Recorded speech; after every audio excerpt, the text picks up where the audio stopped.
share my screen and go right there. And here we go. Can everybody see? I see Jessica. Can you see that? Yeah. If you can see it, everybody else can, right? All right. Good job. Good job. All right. So I'm going to now stop sharing my camera in just a second here when it pops up, because I want you to see the screen and not look at me.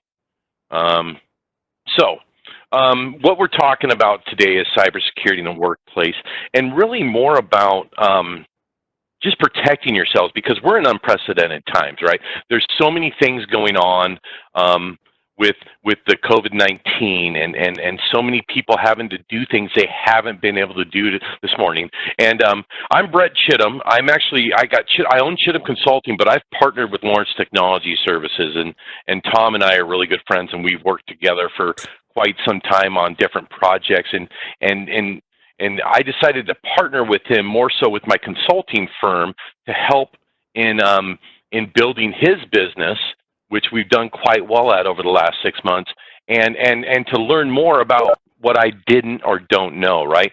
And what I've learned over the last 6 months to a year is that there's so much the common person doesn't know when they think about internet and the security that's out there or lack thereof.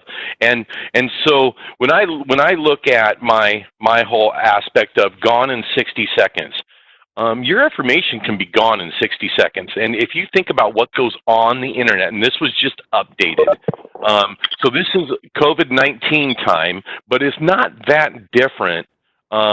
Over a 60-second, internet minute, what truly transpires when 4.7 million videos are viewed on YouTube, or there's 19 million text messages sent, or you have 1.3 million people logged into Facebook. And the things that happen on the internet are so incredible, and they happen in an instant. So when I say gone in 60 seconds, you're on one of these different platforms, and your information can be taken away from you if you're not protecting yourself. We all think about the cloud and this beautiful cloud thing that we hear about. It's in the cloud, and it's amazing. You can store all your documents. Well, here's the cloud. This is it right here.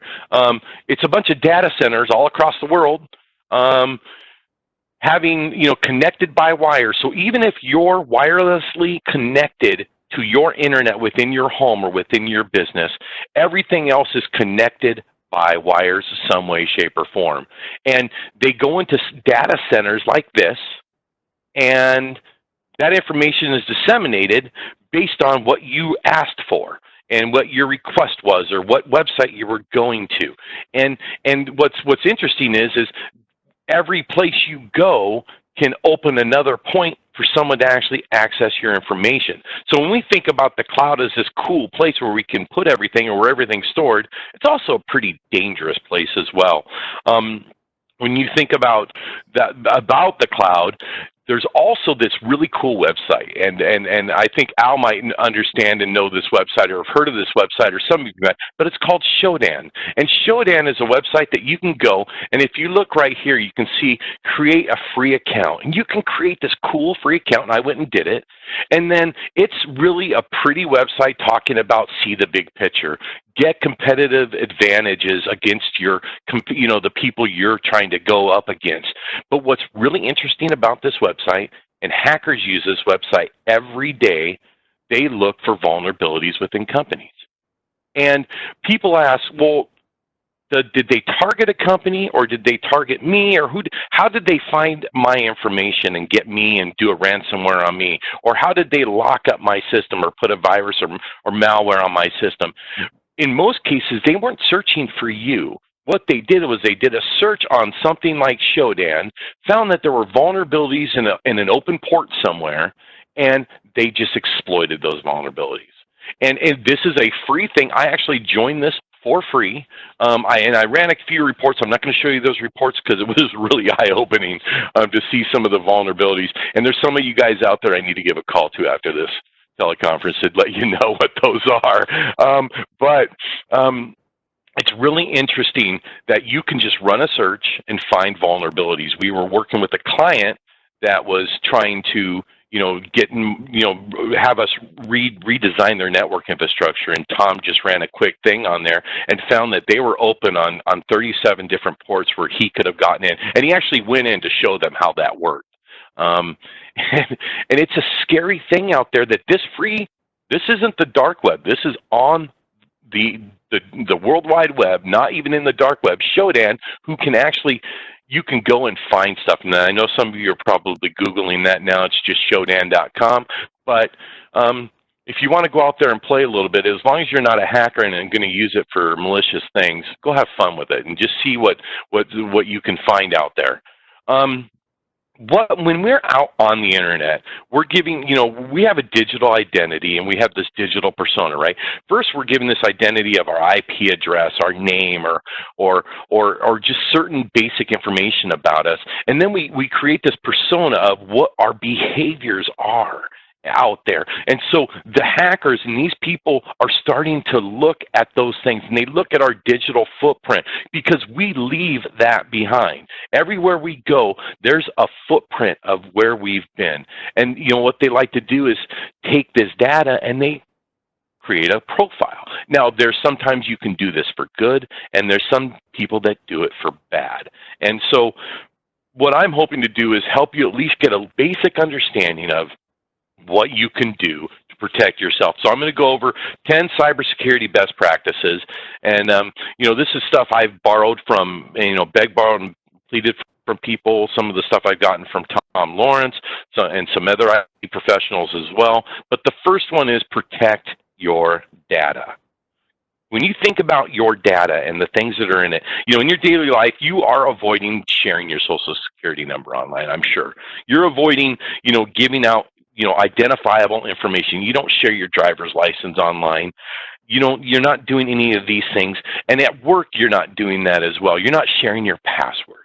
A friend of mine that does pen testing and cybersecurity testing for large-scale companies just posted something on the internet today, and it was funny. Just on a basic search, was able to pull up in a company all their usernames and all their passwords to those usernames. And password 1 was used, I think, 12 times within that company for a password. Password 1. And I can't fathom people doing that and not truly protecting their data.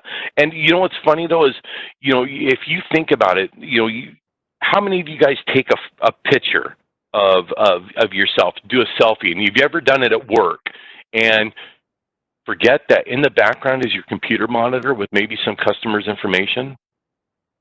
Hackers look for those pictures and look to blow up those pictures and see what's on that computer monitor, or see what is actually on that white screen behind you, that you're in a meeting. Hey, I'm at this awesome meeting for my company, and look at all the private information behind. Protect your data. But the funny thing is what we don't realize, 68% of people put their birthday out on social media. What is their true birth date? Do you know you don't need your Social Security number anymore to check your credit? Most insurance companies, when they check your credit, don't even need that. They need your name and your birth date, and they can check your credit. 63% of people share their high school name. I went to this high school or that high school. And I sit there and think to myself, how many questions are, what was the high school you went to for your security question? They share their phone number. Now, if you're sick of getting phone calls, okay, there are bots out there that are dialing phones anyways, so why would you actually share your personal phone number? Now, if you're a business, you got to share that phone number. 12% share their pets' names. So I could go back onto somebody's Facebook profile, look up their birthday, figure out what one of their pets' names was, what high school they went to, and then go try to log in, because now I also have their email address, and a lot of people use the same handle, they call it, our username for Facebook as they do for an email or this or that. And it's amazing how many people use the same passwords as well for different things. And I'm going to get to passwords here in a second. But, when I think about the different things that you can do to protect your data, we're on the internet. And so are your employees or employers in your business, are you allowing people to be on social media during the day? It's hard not to, because a lot of us are using social media every day to actually take our business and talk about it and tell people about our business. So it's hard to do it. I actually had an employee of mine when I owned my insurance agencies, and I'd have employees go and complain about him. He's on Facebook all the time, and he's doing all of this. And he was also my top salesperson, and he was also getting a lot of customers from Facebook. So of course I let him use it. But was I thinking about the security of him being out there and being on there? Not always, because sometimes we also give our location.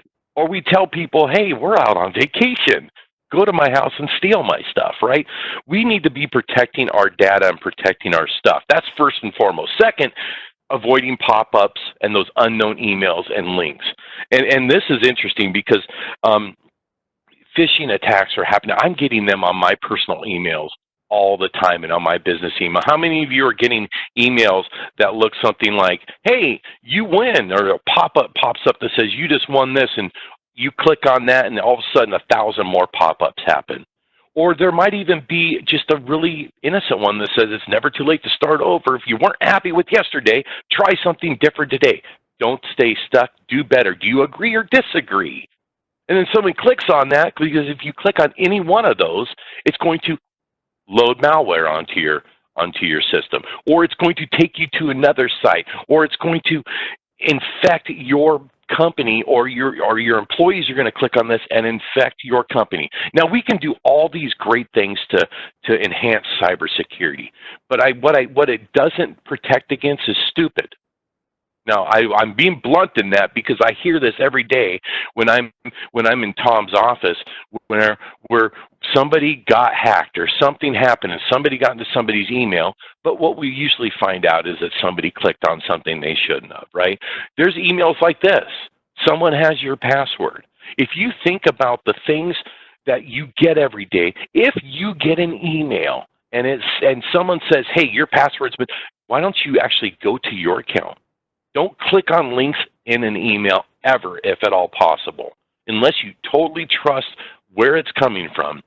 If you get something from your bank or from Google or from Microsoft, these happen. And actually, we're running some phishing email scams through, as we actually have a few companies paying us at Lawrence Technology Services to actually do this for them and actually phish them, and then we can run reports and use those reports to actually see who's clicking on. Because people sometimes don't realize that this link here is going to take me and take me somewhere I don't want to be. It's going to actually have me change my password. So now they know my password, and now they know my new password. So, excuse me. And so doing things like this and talking with your employees, and if you are an employee, protecting that data and not doing things that are going to hurt the company you're working for. So, when we talk about phishing and spear phishing, and I kind of mentioned that, briefly here, and we're doing some of this with some of our customers.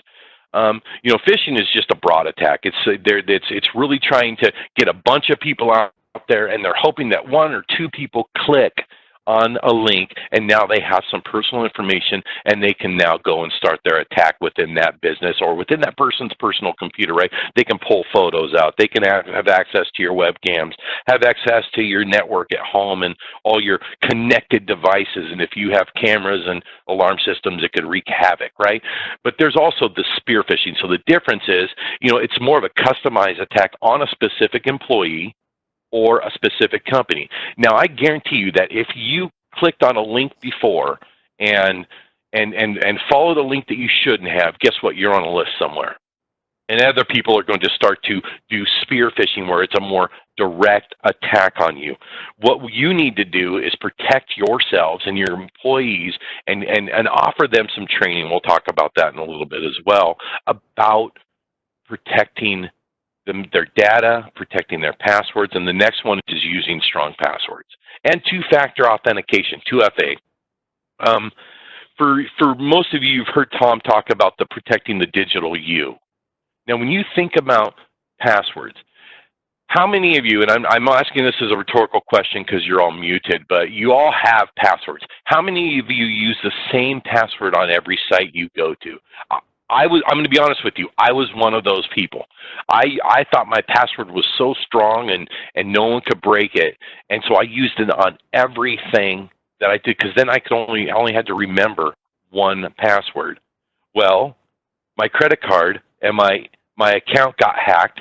My eBay account back in the day got hacked, and somebody bought a car using my credit card and my eBay account with my passwords. And guess what they had access to? Because they actually went into my email and they redirected my emails to go to their email so that I wasn't getting the emails that this was being done. So they went into all my systems, and because I had the same password everywhere, it was easy to do. I had the same username, I had the same password, and so creating a strong password, if you're not good at doing that, use something like LastPass. This is actually for personal use. You can use it for free, and for businesses you can buy the enterprise version, and it's not that expensive. But having LastPass is an important thing. You can create one strong password that no one's ever going to know about, and if you forget it, guess what? You're in trouble too, because you're not going to be able to get it back from LastPass, and you're going to have to create a whole new account. But the reason this is so important is that LastPass actually, as they create passwords, they don't hold that information. That information isn't stored anywhere but locally on your system. If someone were to hack LastPass, they couldn't get that information. For one, it's encrypted, and LastPass doesn't have the encryption keys to unlock it. Only you do as your personal password. So it's creating that strong password is going to be your first line of defense, right? So that people can't get in. And then two-factor authentication. A lot of people believe that this is truly a pain in the butt. Okay, I thought it was a pain. But understanding that, we all carry a cell phone around, right? We all have this ability to have two-factor authentication. I actually use Authenticator for mine. So when I log into my LastPass account, or when I log into my Facebook account, or whatever account, my Amazon account, or my Google account, I have to go into my phone and put in the code that's on there. And the code's only there for a 60-second period, and the code continues to renew and change every 60 seconds.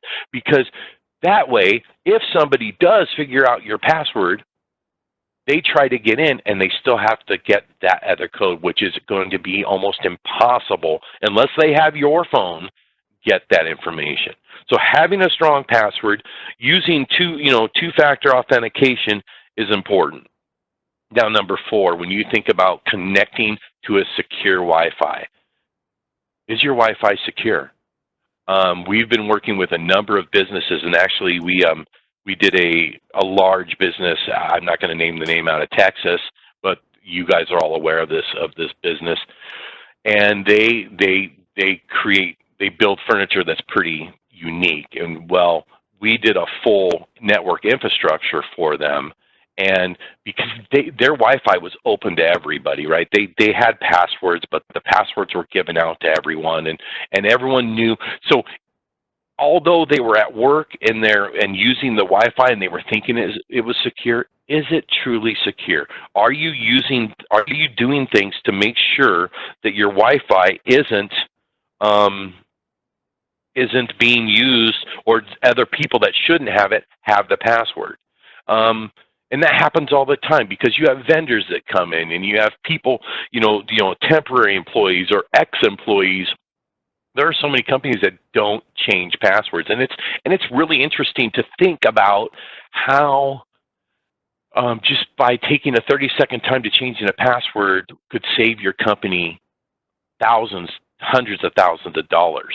So making sure you're on secure Wi-Fi. The other thing that happens is you go to these coffee shops, or Panera Bread. I love Panera Bread. It's my second office. Starbucks is one of my second offices too. I meet a lot of clients at those places, and there are times where I get into their Wi-Fi to get on and access information. But when I'm doing that, I'm now allowing anybody around me to actually get in to my system and into my network and see my network. Even if I've put that I don't want to share my network, there are people good enough that once you've logged in, can get in. and see what you have on your system. Watch you type, add keyloggers onto your system. So thinking about where you're at when you're accessing the internet, even on your phone. It's safest to actually access the internet when you're using your data as opposed to going onto someone's Wi-Fi, because at least on your data, you're somewhat secure. Now I'll step back for a minute, and there is a device you can buy on Amazon for about $130 that will actually fake a cell phone tower signal. And what will happen is, and you'll see people going to IT events that they always turn off their cell phones before they actually go into the building, because your phone connects with cell phone towers wherever it's at, and it's always connecting with the closest one. But passwords aren't being entered to actually connect with those, right? So what happens is, and this is more to scare you more about that there's people out there watching, is that this device will act as a cell phone tower. So it automatically connects as a cell phone tower, and now that person that has that little device has all the information on your phone. So when you're going to big events, it's probably safe to assume that somebody's got a device like that there, and you should probably turn off your cell phone while you're walking through one of those big events. I know, sounds crazy, sounds conspiracy theory, but it happens all the time. And people wonder, how did my phone get hacked? Or how did they get my passwords? They got them that way. And they got it without you even knowing it, right? So trying to make sure that you're secure in a lot of different ways is important. But if you can't be on a secure Wi-Fi, so if you're working at a Panera or a Starbucks or a Tim Hortons and you're sitting there and accessing business or personal information, use a VPN. Virtual private network. They're actually relatively easy to set up, and if you know within your business, and if anything that I'm talking about you have more questions on, you can always call me or call Lawrence Technology Services and ask questions about this stuff, because we're more than happy to talk about it. But you can set up VPN access for relatively no money at all and actually have a secure network. So you're in Starbucks, but you're VPN'd into your work, and you're on a virtual private network, and no one can actually access that because it's all encrypted information. So being secure and making sure that your Wi-Fi is secure, and if not, it's always a good idea, even if you're on a secure Wi-Fi, to have VPN access and allowing that for your employees. The next one is enabling firewall protections. At home, especially, and at work. Especially at home, because we're all at home right now, right? Not many of us are actually working from our offices anymore. We're actually working from our living rooms. We're working from our home offices. Some of us are sitting on the couch with a laptop in front of them right now, or and so do you have your firewalls enabled? There's software firewalls that you can enable, and actually what we have found that Windows firewall is really secure. So when you think about firewall protections, what a firewall does is you have your internet, right? And you've got your internal network infrastructure, and it's got to go out to the internet and find something, right? So it's going through the firewall, but what's trying to get in, because hackers, viruses, spyware, everything, they're always trying to get into all these systems. They're using those websites like Shodan to try to get into these systems, right? And when they find an opening, they go for it. And if you have a firewall, a software firewall works quite well. Windows Defender is an awesome antivirus if you're thinking about that as well. But having that kind of extra security, so having a software firewall, you could also have a hardware firewall at home, but you should always have one in your place of business. Having a firewall using the Netgate, pfSense, a Cisco firewall, anything you decide that's going to work best for you with the IT company you're working for, get firewall protection within your business. Then when people have that VPN set up and they log into their work, they're going through a protected firewall, and that information is encrypted. So having your firewall set up at home is very important, at least having your software firewall set up. Some routers actually have firewalls built into them, and you can access those and actually configure. And if you have any questions on that, feel free to reach out to me and we can talk more about that. Invest in security. So when I started working for Tom Lawrence and doing, when he hired Chittum Consulting to do stuff for him, I was shocked to find out people are not willing to pay for security in their network infrastructure.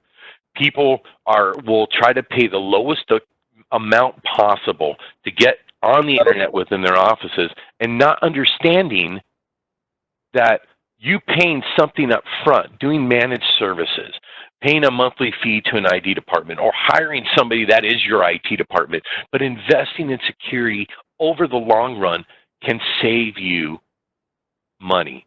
There have been businesses that have been breached that have had to close down because they couldn't afford how much money they lost because of their breach, because of the fines that they had to pay.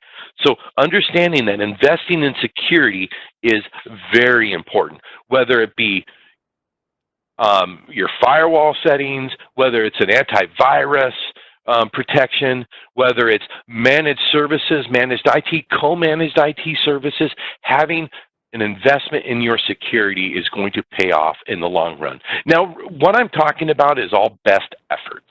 Okay, we can't protect against stupid sometimes, and best efforts meaning that these hackers are always trying to figure out ways to get in.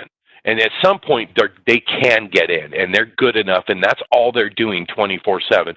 They're going to find ways around things. But if you continue to invest in security and protecting your passwords using two-factor authentication, it's going to minimize the effects on your business. When you talk about the different options, you know, what are you using? I talked about Windows Defender. We were talking with a company that only uses Windows Defender. That's actually a pretty good antivirus software. They did some pen testing against that, McAfee and Norton, and Windows Defender actually won in that pen testing that was done. And it's free within your system. But are you setting it up correctly? Are you investing in someone to help you get things taken care of so that you're secure? So making sure that you spend the money where you need to spend it so that you save that money later. I mean, a cybersecurity policy, insurance policy, can only go so far, right? And if you've lost all your customers' information because of you being hacked, or you've had ransomware, how much is it going to cost for you to back up all that information if you can? Because sometimes people don't back up their data, and that's an important part too. And I meant to mention that backing up your data was an important part in that protecting your data, because understanding that your data is only there for a period of time until someone either takes it or you delete it, right? So if somebody does ransomware, or someone comes in and infects your computer and starts deleting all your information, how are you going to protect yourself to get that back? Number 7, install security software updates and back up all your files. My segue into that is understanding that, first off, do you update your security and your virus protection, your malware, if you have them? Are you updating Windows? Are you updating your Mac, Linux? Are you updating your systems to make sure you're at the current release of that software? Because when you think about software, well, Windows sends out an update because what they found was there was a vulnerability. There was a security issue, and so they sent an update to patch that security issue. So if you're not updating your systems, and I will tell you, we're still seeing people out there on Windows 7. Now, Windows 7 is out of software updates. They're no longer supporting, out of support. They're no longer supporting Windows 7. So if you're using a version of Windows 7, I will guarantee you by this summer, you're going to actually have a serious security problem within your system. So understand that, updating your software, installing updates on all your virus protection and any other software that you're using is going to be helpful to you.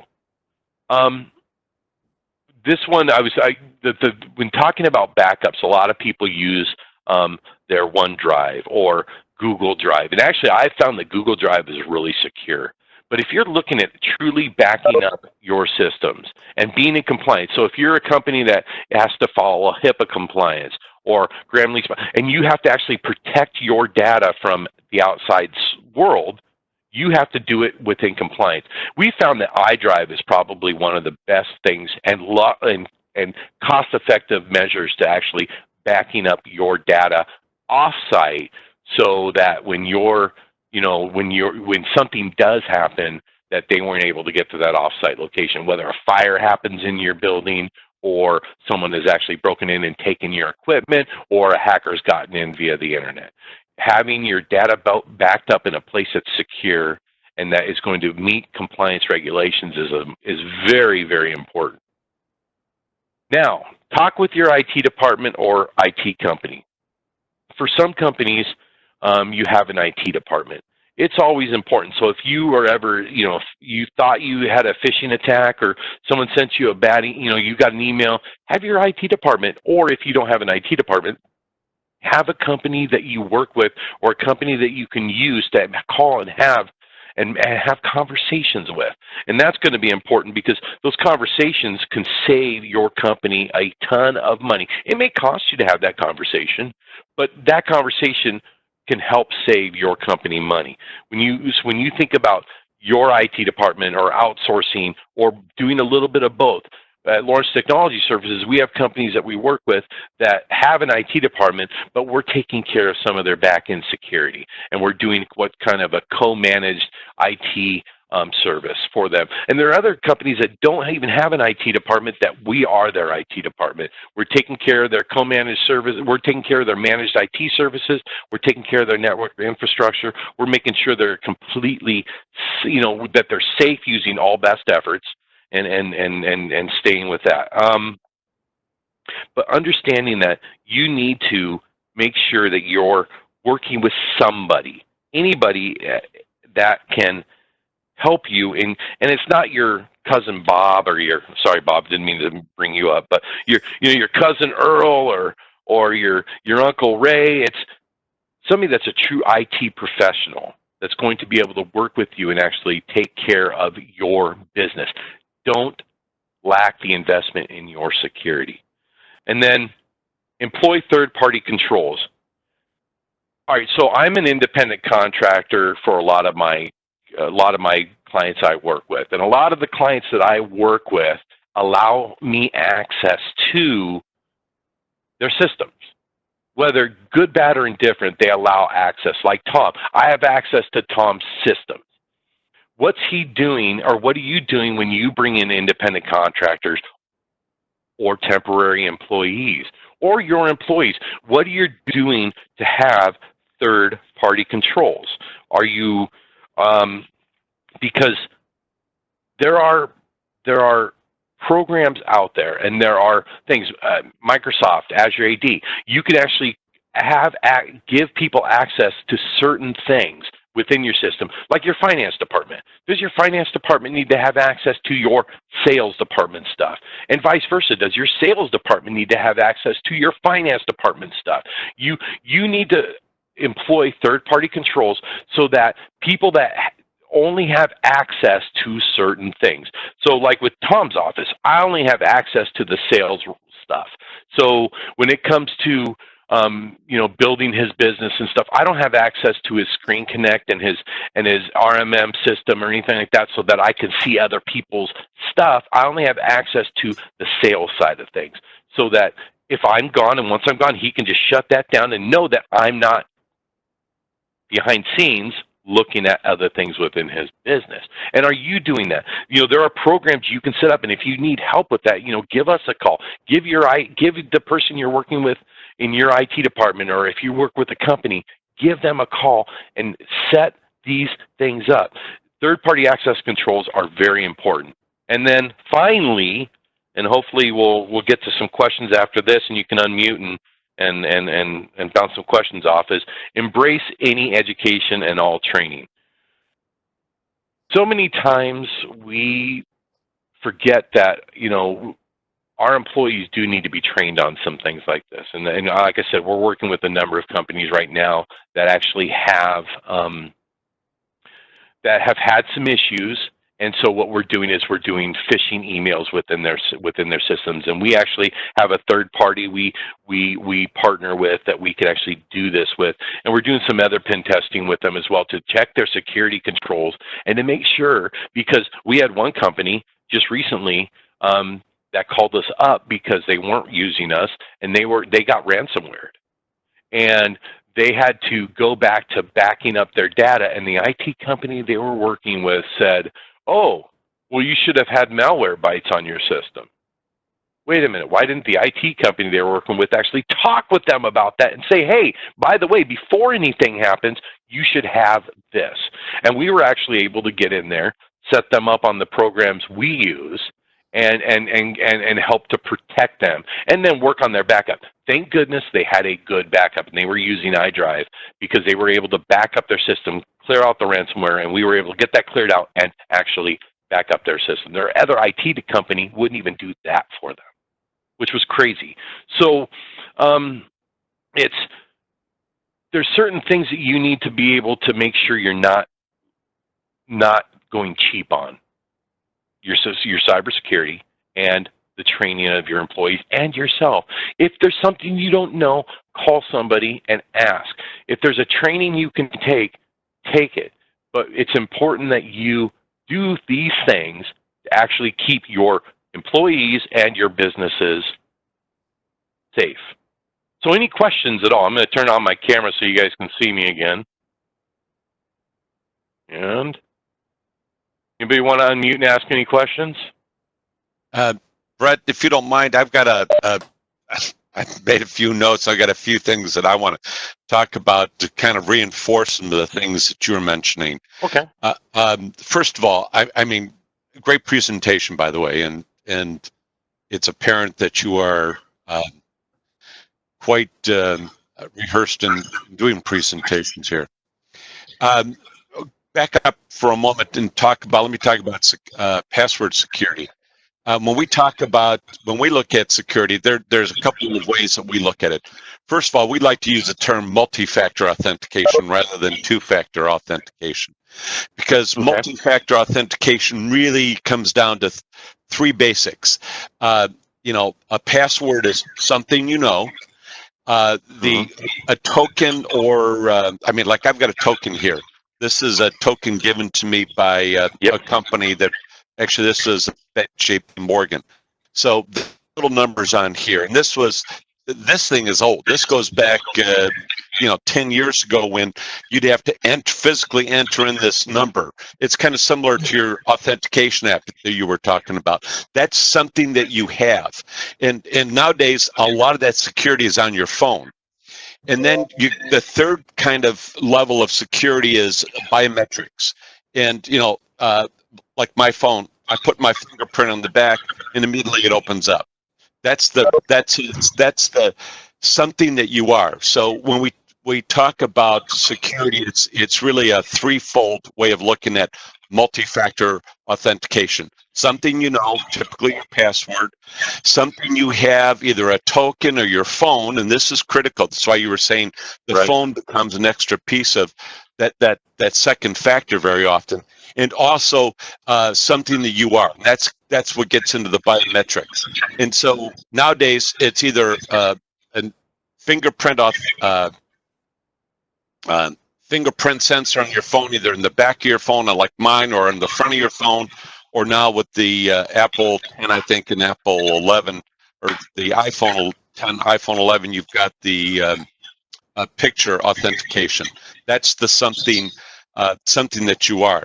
So yes, I can't reinforce that enough. Multi-factor authentication should be what you're using. And in a lot of cases, you are using multi-factor authentication and don't realize it. When you log into a website for the first time from a new browser, from a new device, you might find that your bank, for example, says, okay, you've put in your password. We want to make sure that it's really you. And so we're going to send you a 6-digit code to your phone. Well, that phone, that second factor is just something you have. And so you put in your password, they send you the code to something you have, your phone, and then you put in that code. You actually engaged in that two-factor authentication and didn't realize it. And so a lot of people are using two-factor authentication and don't realize that they are.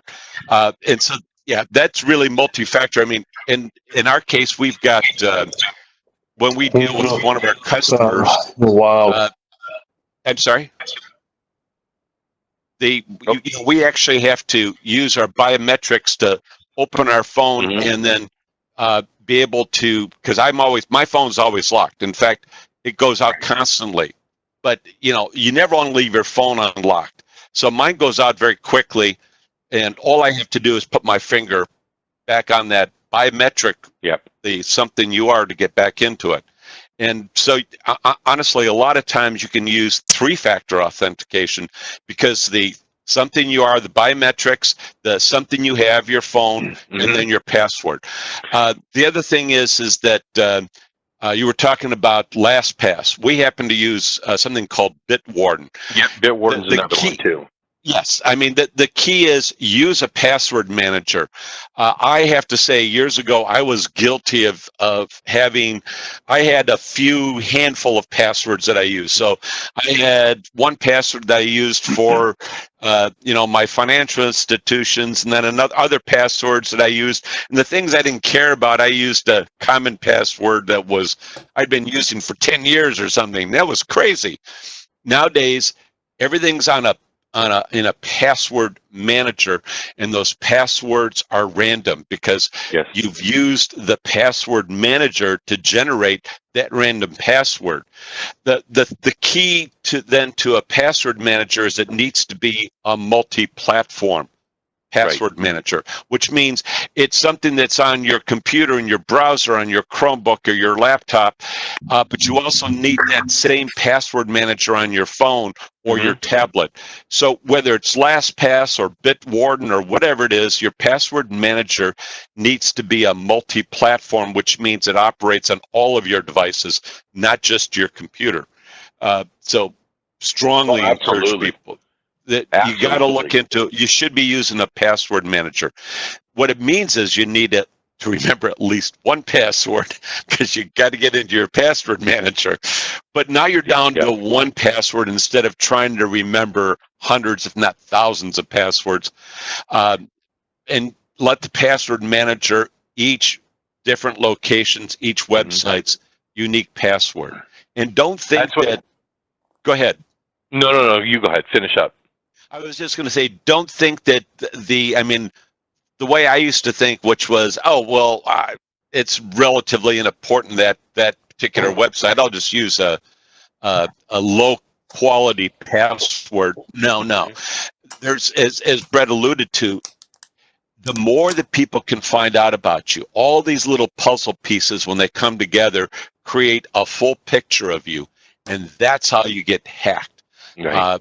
All those little things really will hurt you in the end if you don't protect it, because all they need to do is get into one little piece that gives information to get into another website that gives the information to eventually get to your financial data, which is the most critical. And the next thing you know, you've got maybe hundreds of thousands of dollars that's been moved out of your investment accounts, and you're screwed.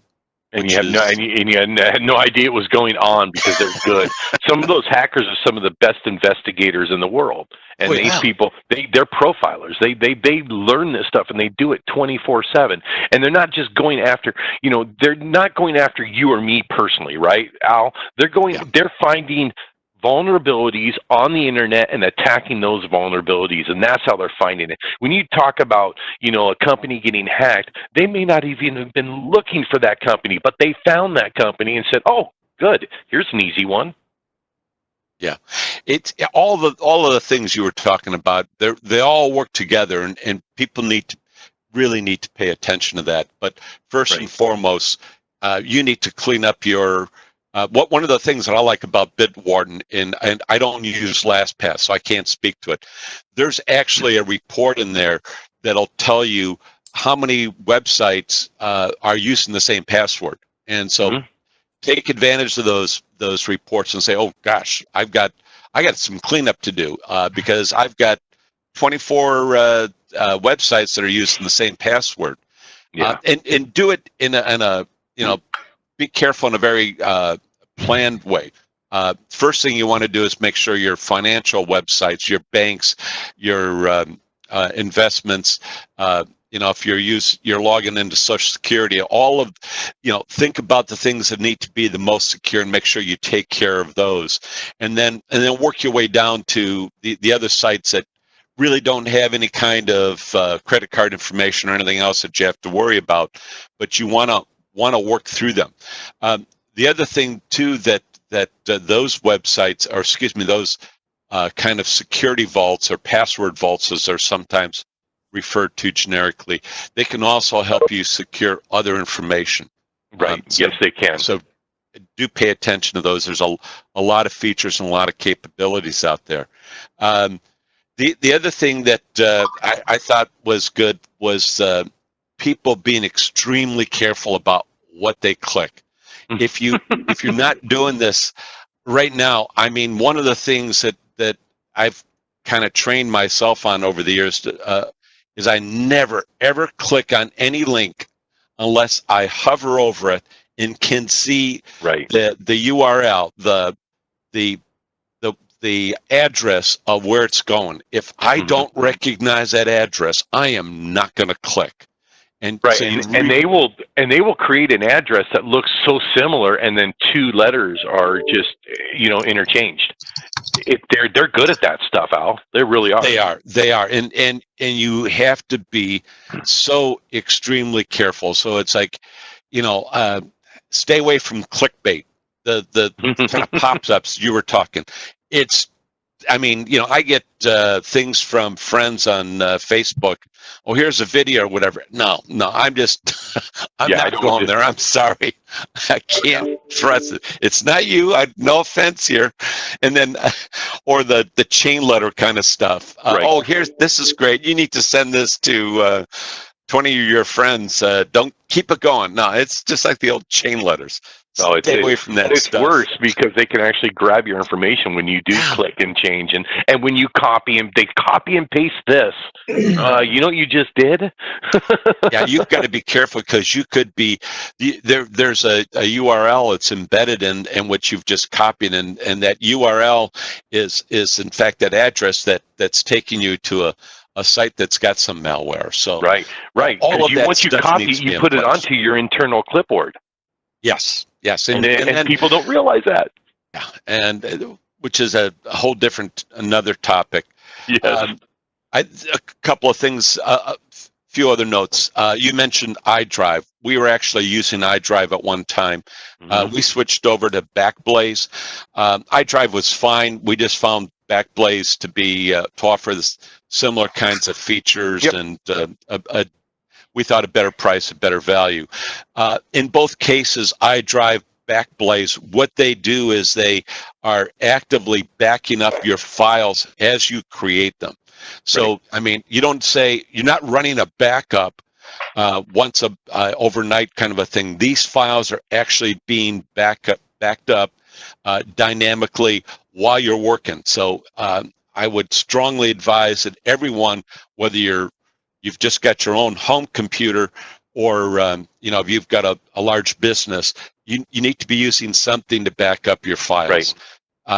What we've done is, we're using Backblaze to back up our individual workstations, and then everything else, we try to keep most of our files in cloud locations.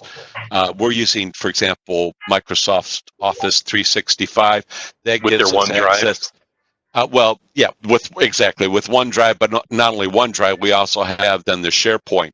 So SharePoint we use for the group, for the company. So company-wide files are on our SharePoint. We use our own individual files are on the OneDrive. With Office 365, with their business essentials, which costs $5 per month per employee, inexpensive. You get for every employee, you're going to get 1 terabyte of a storage space on OneDrive, plus the storage that you've got on your SharePoint. I don't remember what the limit is on SharePoint, but there are other, G Suite offers something similar with their Google Drive. Try to look at those offerings and see what they're going to offer you in terms of that backup, as well as security, because their security is excellent, and they're going to also take care of your compliance requirements for HIPAA, Sarbanes-Oxley, all that good stuff. Wrote down a few other notes. The granularity. I love it. I love it. This is great. This is a great presentation. This is information for everybody. So that's what I love about it. It's information for everybody. Companies, you can't. You'd simply have to pay attention to that. What we talk of, we refer to it as the granularity of security. We also talk about granularity of data. You may have heard that term used in some of these news conferences. We've been using that kind of terminology, honestly, for decades because in the work that our company does with data analysis, we often are working with data warehouses, and those data warehouses need to be secured. And we talk about the granularity of security and the granularity of data. As you said, there's no reason that sales needs to be looking at finance data. Therefore, they shouldn't have the same access. We find that in our challenge, when we're dealing with data warehouses, it's not just, do I have access to that database? It's what kind of access within that database do I need to give to each organization? That's the question of what is the granularity? How far down, how minute am I restricting data? And that's important. And you really need an IT professional to help you understand these questions of security and the granularity of that data security. And so, honestly, it's like, don't try this stuff. Don't try this stuff at home. Don't try this stuff at home. On the other hand, while you're at home, if you didn't put in a unique password for your Wi-Fi, for gosh sake, make sure you're doing that. And if you need help, you might be able to call on Uncle Joe, who understands a little bit of this. But if you need some professional help, call on someone that can provide that help for you. I mean, I talk about the fact that because I work from home, I've got 5 Wi-Fi networks, and two of them are labeled guest. And so if you were to come to my house, you'd see an LWAP, LWAP 2, LWAP 5G, LWAP guest. If you want access to my Wi-Fi, I'll be happy to share it with you. But you're going to get access to my guest Wi-Fi, where you have no access to my network at all. Exactly, because it's on its own subnet. It's isolated from, because I've got a local area network here. I've got servers here. I've got printers. You don't have access. My guest network doesn't give you access to the other computers and the other devices on our network, but at least it gives you internet access. That's a point well taken, because think about this: when you have people come to your house, and if you don't, we have a guest network set up as well for 2.4 and 5, and when you have someone come to your house, you have no idea who's infected their phone or device. So if you give them access to your network, now you just allowed that person that's infected their phone access to your network as well. Yeah. And it's it's digital distancing. I mean, we talk a lot about social distancing. Yes. But I mean, honestly, people who are alert to cybersecurity recognize that we needed this digital distancing. And so, fortunately for us, we have the wherewithal in our company to set these things up. But people may be surprised. I mean, one of the networks we don't use is the Wi-Fi that's set up by our internet service provider. Oh gosh, in our case, that happens to be. We don't use it because we put in our own firewall. You mentioned pfSense. We actually use pfSense routers to provide that firewall. Yep. Oh yeah, I mean they're the best. So we have. We don't use the AT&T router and the AT&T Wi-Fi. That's 2 of the 5 networks that I said we happen to have at our house. We just don't use them because they're isolated. They're outside of our network. They're their own separate subnet. Right. But what surprised me a few years ago was when they started to offer not just one Wi-Fi signal, but 2.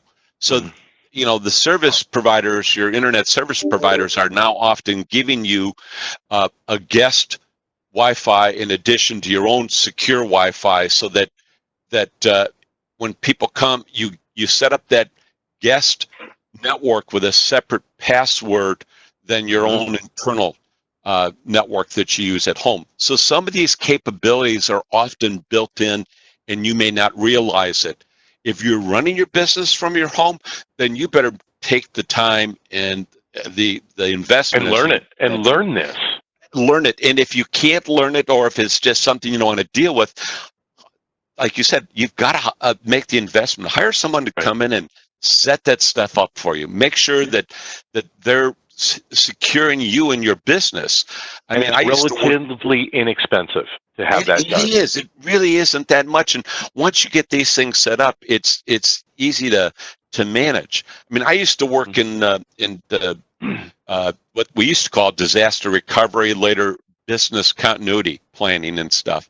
And I've just seen companies that because they weren't making these basic plans to how do we continue our business, would literally go under, because especially in this new digital age. I remember, unfortunately, one company, they were doing backups. They were backing up to these little tape cartridges. And what did they do? They stored the tape cartridges on the shelf above it, their main server. When the server caught on fire and burned it and everything above it, they lost their backup. I used to. And that 10 years ago, didn't hold up in a fire at all. No, it didn't. 10 years ago, we used to talk about off-site storage. Because backup back then was those little tape cartridges, and it was like, okay, we'd use sneakerware. Take that home with you, or put it in a fireproof safe.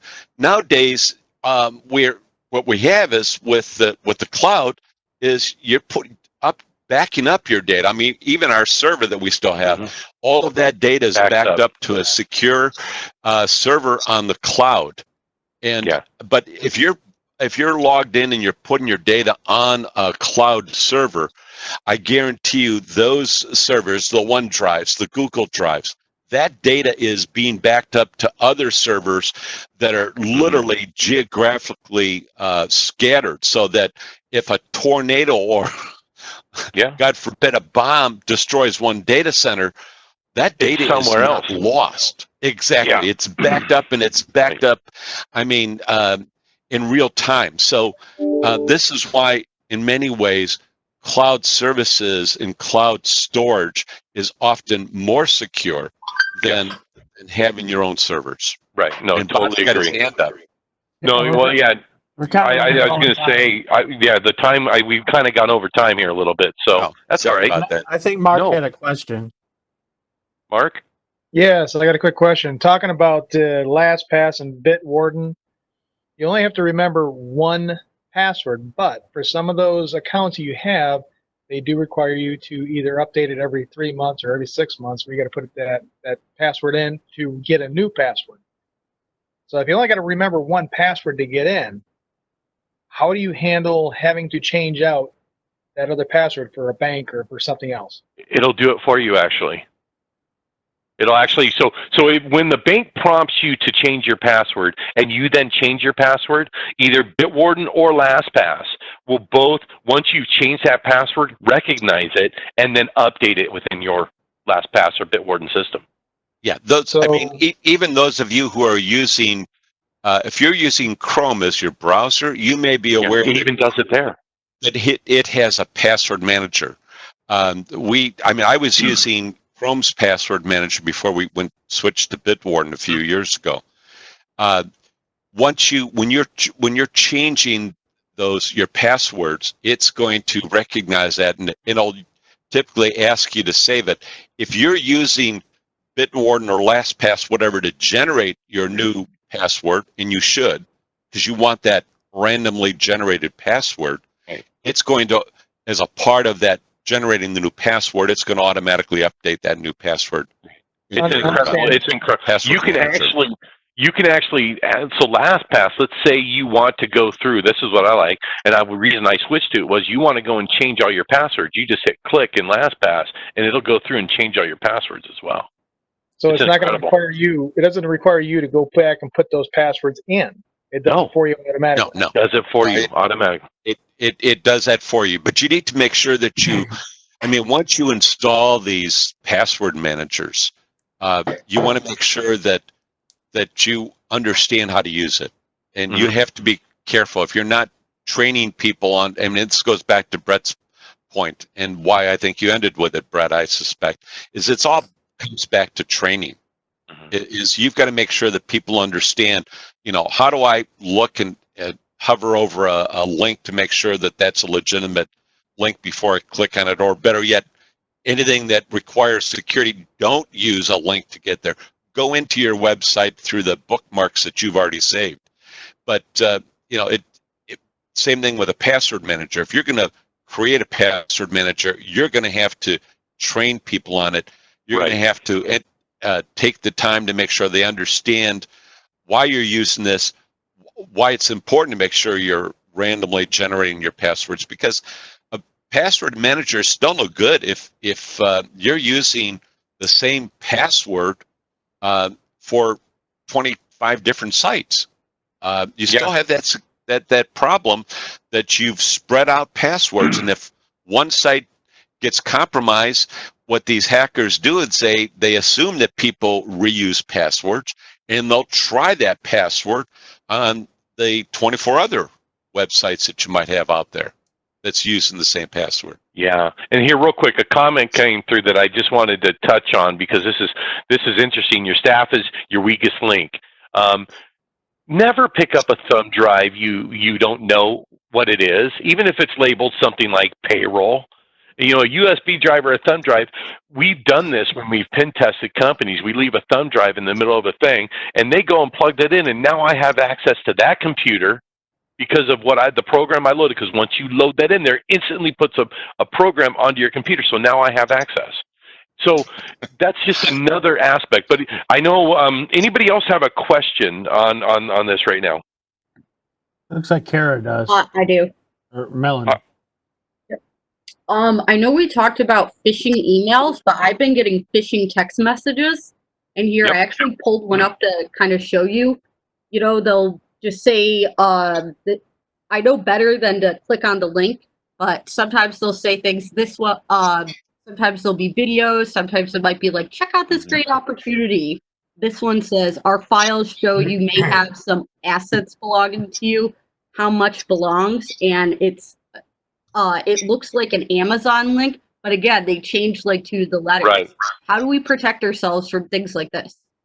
Don't click on anything you don't know where it came from. If you had a friend that said, "Hey, I just sent you a link," click on that. But if you just get an unsolicited link, never click on it. If you have to go, let's say you are scared that a password's been messed up or somebody's been into your program, go directly to their website, log in using your credentials, and go in and see. Very important. Don't ever click on a link. Never click on a link unless you know where it's from. Besides blocking the numbers, is there anything else we can do to kind of do that? They'll come from random area codes. I've had some even from a 734 or a 313. They know how to spoof those numbers. These hackers and these people that you're getting calls from, my Google account has been suspended about 10,000 times over the last 3 months. I'm just going to tell you that right now because they keep calling and telling me that, which is cool. Thank you, whoever that is, but they spoof the number. That's all it is. They're just spoofing that number. I would say don't click on a link unless you know where it came from. And even if you think you know where it came from, verify. Trust, but verify. How about that? Everything. There's another example. Yeah. You've got to stay away from those. One of the problems that that I've seen in my end here is one of the reasons people are faking Facebook, creating a Facebook profile for someone that you know, is they're trying to get you to join.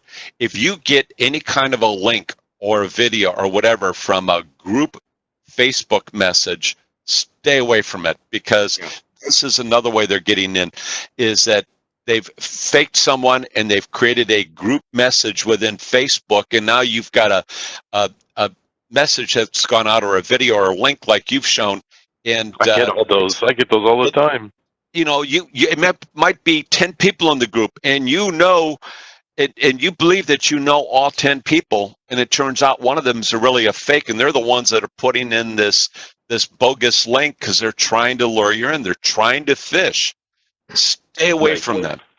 All right. So any other? Absolutely. Any other questions at all? Yeah, Brett, this is Paul. Hey, Paul. Hey, two questions. One is your opinion of the security on the Google password manager. I'm concerned about it. I've read a lot about security issues with Google. And then two is your opinion on Windows Remote Desktop. Actually, Windows Remote Desktop isn't a bad thing as long as you are on secure wire, on a secured network from accessing it. There are some other things you can use to protect yourself, but you can even use Google Chrome and do a remote desktop through Google Chrome as well. I don't know the security. I use security password managers in Google Chrome as well, and I switched to LastPass, kind of similar to what Al talked about. If you don't have anything, that's better than nothing, and there's still some things you have to do to be able to get into and access that information. But if you can get a LastPass account free.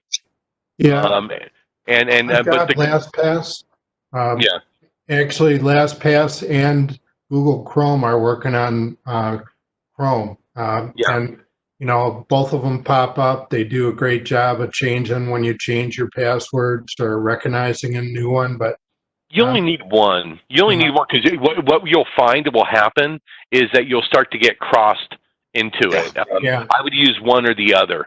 But if you're using LastPass and you've got all your passwords in there, just turn off the Google Chrome one. Yeah, that's what I suggest. My next also, if you do shut off, because I went through this, to Brett's point, don't use two. Use one and stick with it. Right. There is a quick and easy way to delete all those passwords. And if you were using Chrome's password manager, shut it off, go into your settings, shut it off, and then delete all those passwords. Yeah, thank you. Right. Because they're in there still. And if somebody gets in, give them. It's important to make sure that you give the least amount of entry to these hackers. Least amount of it. You know, the path of most resistance for them and the least amount of entry. So you close those gaps with people. Great. Thank you. I think Kara has a question, and I think Jessica, we need to talk about what we're going to do next month. Right? Okay, Kara. You got to unmute yourself, Kara. I don't have a question. I just had a comment. That was just one of the those items that one of my team members had done. Yeah, with the I saw that with it. They actually took and picked up the USB drive and plugged it in, didn't they? Luckily, they took it home. They didn't take it in and try to plug it in.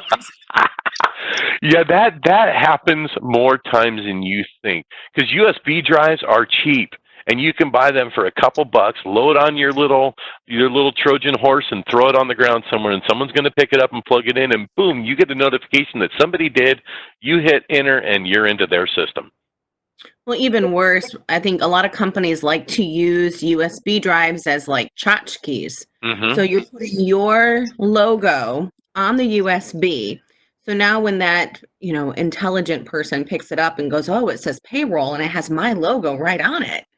So there you go. Tchotchke right there. Unless you got it from the person at the booth you were at, don't do anything with it. If I find a flash drive on the ground, I actually step on it every time. So sorry if I've ruined somebody's, documents, but you shouldn't have lost it. All right. Who else? Anybody else? Brett, this is Nancy. Yes, Nancy. Yeah. Have a quick question. In our business on numerous lines, we're getting a lot of influx of calls that the second you pick it up, they hang up. Yep. Okay. And their locations are Wyandotte, Trenton, Southgate, so it all appears to be local. What is the purpose of those? They're trying to leave you a message and leave you a voicemail so that they can actually tell you all about what they have to offer instead of you saying, you know, thank you, but no thanks. So they're hanging out. Their goal is to primarily get to your voicemail and leave you a message so that you hear the entire content. So this isn't any security issue, it's just sales. Well, actually, if you